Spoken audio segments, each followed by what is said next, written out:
¿Sabías que la etapa que va desde los 0 a los 6 años de edad es clave en el desarrollo infantil?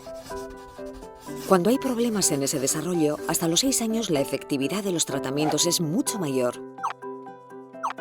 Por eso, la Diputación Foral de Vizcaya ofrece un servicio de atención temprana destinado a tratar a los niños y niñas de esta franja de edad que sufran algún tipo de trastorno. Este servicio ya no requiere un pago inicial reembolsable.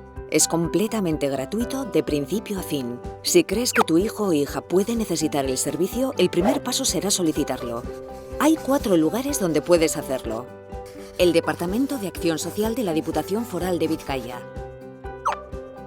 los servicios sociales de tu ayuntamiento, el centro escolar al que acuda el niño o niña o a través de Osakidetza.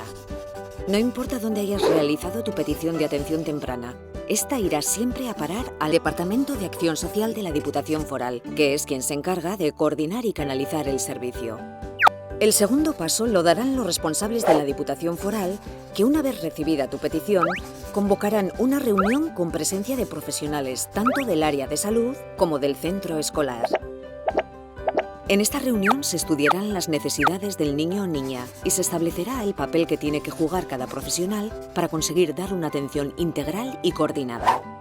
El tercer paso que dará la Diputación Foral de Vizcaya será determinar el tipo de tratamiento necesario y su intensidad en horas, y proporcionar un listado de centros concertados a elegir donde poder recibirlo. Todo esto se recogerá y publicará en una orden foral. Y finalmente, una vez elegido el centro, tu hijo o hija podrá empezar ya a recibir el tratamiento definido. Mediante este servicio de atención temprana, la Diputación Foral de Vizcaya vela por el bienestar de la ciudadanía y en especial el de los menores con necesidades especiales y sus familias. Juntos trabajamos por una sociedad mejor.